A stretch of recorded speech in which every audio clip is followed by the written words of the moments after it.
le droit à l'éducation ci suñu àq ak yelleef bokk na le droit à l'éducation maanaam bëgg jàng te jàng ci suñu sañ-sañ la bokk respecté leen suñu sañ-sañ googu du ngeen jàng dañuy interdire seen manifestation bu ngeen manifester ñu dóor leen bu ñu leen dóoree ñu gaañ leen moo tax may profito di wax ñenn ci policiers yi ndaxte du policier yépp ñenn ci gendarme yi ne da ngeen di dóor élèves yi xamu leen sax lu tax ngeen di dóor élèves yi waaye seen chef yi nga xam ne ñoo leen di jox ay ordre pour ngeen dóor élèves yi muy ordre manifestement illégal bu yóbboo ngeen xam ne les hauts gradés de la police les hauts gradés de la gendarmerie les députés membres du bureau de l'Assemblée nationale waa gouvernement ak président de la République seen doom ci ñaari école franco-sénégalaise yi la ñuy jàngee ñaari école franco-sénégalaise bii nekk Fann bii nekk Dial Diop foofu la ñuy jàngee te amul grève doomu Macky Sall foofu la jàngee mu pare foofu mu dem Jean Mermoz est-ce que waxuñu ma sax ne doomu ministre de l'éducation nationale mu ngi Jean Mermoz maanaam ñun ku ñu dénk suñu éducation nationale mais kon bu mu jaaxal kenn kumba am ndey ak kumba amul ndey bi mais yéen journalistes yi ñi ci ëpp bu ngeen amee doom wala rakk ñu ngi ci école publique man lii Salamine Gueye laa jàngee keneen noonu d'ailleurs ñun ñëpp sax foog ñu xoolaat suñu bopp lan moo tax élèves yi di grève kenn ci ñun à part di ci waxtaan ci ay plateau à part ku nekk sama classe gi toog naan woy c'est pas normal mu jeex c'est tout ñun ñëpp nag c'est tout ndax ku nekk ci ñun waruloon jàpp sa loxo rakk sa loxo doom bu nekk ci école publique sa loxo jarbaat ñu ne ñun ñëpp nañu daje place de l'Obélisque est-ce que nous on n'est pas complices bokkuñu ci li tax depuis 2 mois 21 jours jànguñu ñuy toog di seetaan bon mun naa comprendre ñenn ci ñun bu fekkee seen doom ñu ngi école privée bon ils s'en fichent quoi amul problème je me sens pas concerné comme Sénégal moom je me sens pas concerné dafa bëri mais ñun ñii nga xam ne suñu doom amuñu beneen choix lu dul dem école publique université publique mais en quoi est-ce que nous sommes aussi responsables waruñu seetaan face à face bi entre état ak élève wala entre état et enseignant ñun ñëpp bés bu nekk bu ñu ñibbee wala balaa ñoo xëy suñu doom ñibbi ci kër ga moo yow looy def fii ba jànguñu mais ndax dañoo war a toog nekk spectateur buñ ko defee ne tekk ne meng nous sommes complices face à face bi bu yàggee c'est parce que nous également nous sommes restés toog di seetaan garaawul dina baax wala ku nekk yaa ngi xalaat naan garaawul di nga am promotion di nga am augmentation de salaire et que peut-être année prochaine di nga génnee sa doom yóbbu ko fële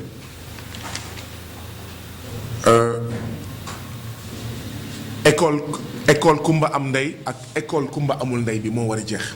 l'école publique est sacrifiée au Sénégal l'école publique c'est l'école du peuple l'école publique mooy école u doomu néew di doole yi moom la ñu sacrifié moo tax est-ce que waruñu toog Sénégal ba jëmmi jamono ñu ne ku sa doom nekkul école publique munoo nekk ministre de l'éducation nationale parce que tu t'en fiches président de la République comme ni ma ko waxee doomam école franco-sénégalaise la dem amul grève foofu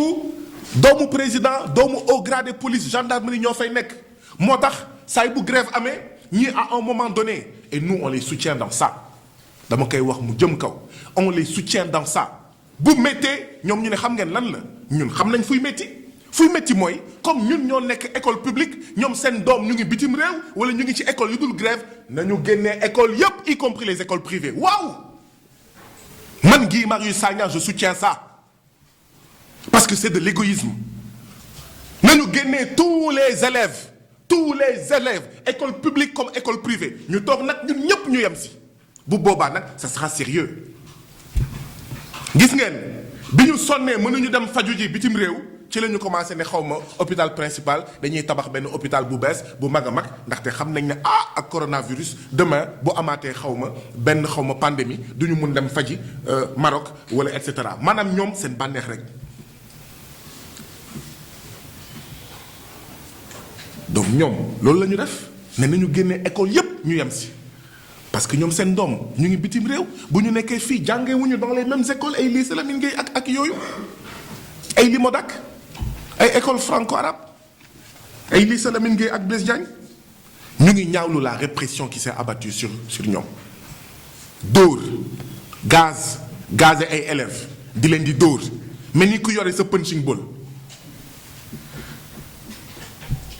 moo tax ñuy wax policiers ak gendarmes yi delloo si leen seen xel ndaxte seen doom yi yéen policiers yi la majorité des policiers yéen la majorité des gendarmes qui êtes mal payés comme nous seen doom yi ñu ngi jàngee ci école yii te jànguñu ñoom itam comme ñii seen rakk lañu wala seen doom lañu donc vous n'avez pas à exécuter des ordres manifestement illégaux même bu ñu leen waxee ngeen jàpp élèves yi mais jàpp leen correctement jarul dóor jarul gaañ.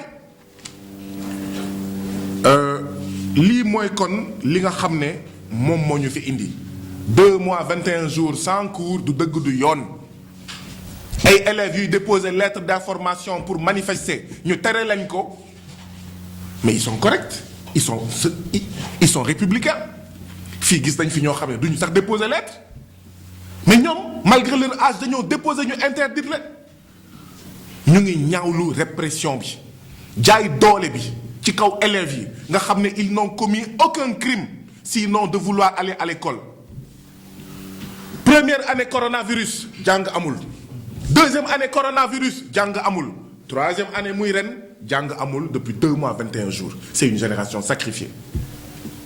ndaxte boo boolantee le nombre de mois bi ñu jàngul première année coronavirus deuxième année coronavirus ak bii boo moytul nga ne mot na année scolaire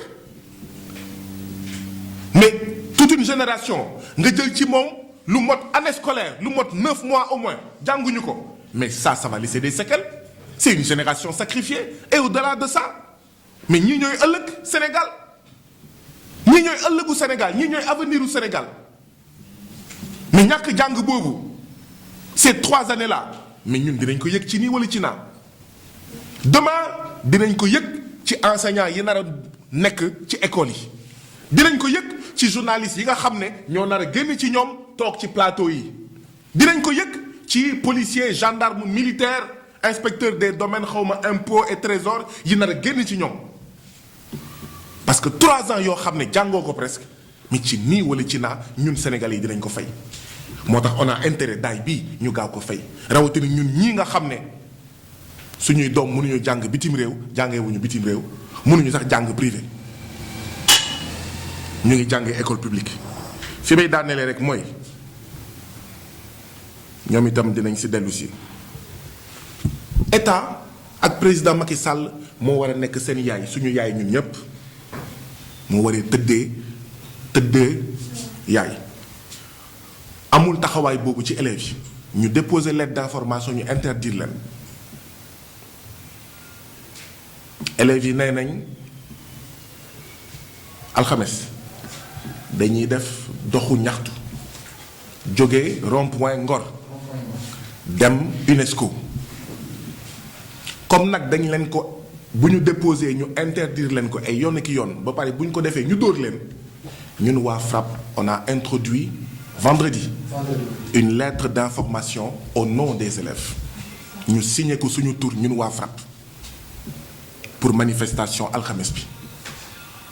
buy départ 9h 9h 14h jóge rond-point Ngor dem UNESCO bu ma waxee UNESCO nag jarul sax ñuy laajte lan moo tax élèves yi itinéraire boobu élèves yi ñoo ko décidé mais comme Macky Sall dafa tëx gouvernement Macky Sall dafa tëx nañu dem ci UNESCO mi nga xam ne mooy mbootaayu xeet yi nga xam ne mooy sàmm lépp lu jëm ci wàllu njàng ñun nag déposé nañ leen ko préfet bu Ndakaaru moom lenn rek lañ koy xamal ñun mënuñu dégg interdire ndaxte kat bi campagne électorale amee gis ngeen dëkk bi yépp campagne électorale ba ci biir palais présidentiel ñu ngi doon campagne électorale on n'a rien interdit plateau Benno Bokk Yaakaar mu ngi fa doon def campagne Yewwi Askan Wi mu ngi fa doon def campagne Gëm Sa Bopp mu ngi fa doon def campagne Wallu mu ngi fa doon def campagne ak ñeneen on n'a rien interdit te dara yàquwul bi suñu gaynde football yi ñëwee itam manifestation am na fépp interdire ñu dara élèves yi bi ñu commencé ak léegi tojuñu dara taaluñu dara yàquñu dara manifestation alxames bi nga xam ne ñoom ñoo ko bëgg a def te ñun waa FRAPP ñu déposé leen ko xaaruñu non xaaruñu interdiction ñuy lancer un appel à tous les membres du FRAPP à tous les citoyens sénégalais alxames waa lycée Lamine Gueye bu ñu taxawee nii jëm UNESCO ñun nañu taxaw seen wet waa lycée Blaise Diagne bu ñu taxawee nii déparé rond-point Ngor ñun ñépp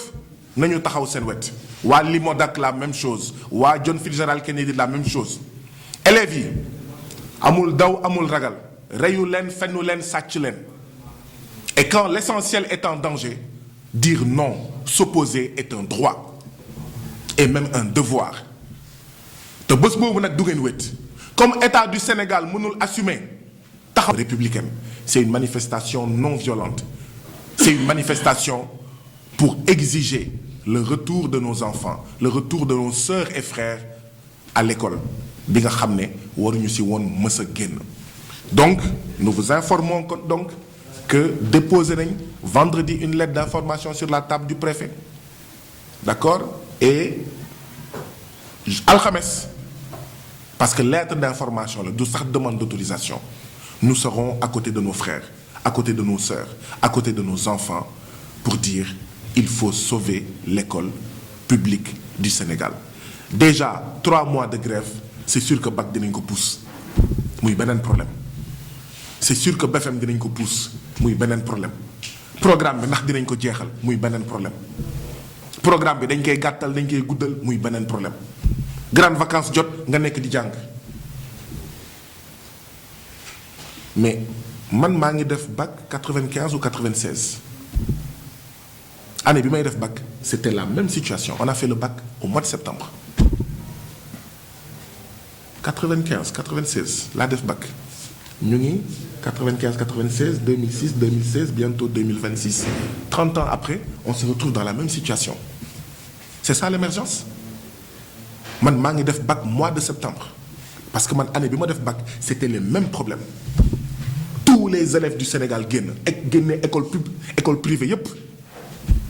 ngeen xamee ko noonu et ça fait 30 ans presque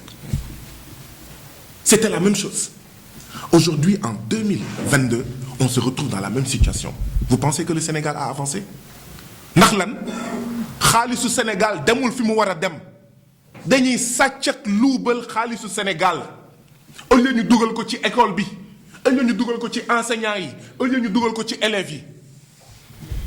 lu ngeen wax leneen waxu leen dëgg jël alalu Sénégal jox ko doxandem yi li ci des ngeen aaki moo ko seen biir sàcc ko seen biir yóbbu seen doom ñuy accoucher bitim réew yóbbu seen jabar ñuy accoucher bitim réew ñuy jàng bitim réew doomu baadoo la nag toog Sénégal amul choix fajoo Sénégal amul choix jàngee Sénégal amul choix et donc école publique vous vous en foutez hôpital public vous vous en foutez ça ne peut pas continuer ça ne peut pas durer c'est pour ça que nous invitons tout le peuple sénégalais à se mobiliser il faut sauver l'école du peuple il faut sauver l'hôpital du peuple et le premier acte ginnaaw conférence de presse bi mooy jeudi man Guy Marius Sagna ñun waa FRAPP on sera à côté de nos frères à côté de nos sœurs à côté de nos enfants pour dire nous voulons retourner à l'école je vous remercie nous allons donner la parole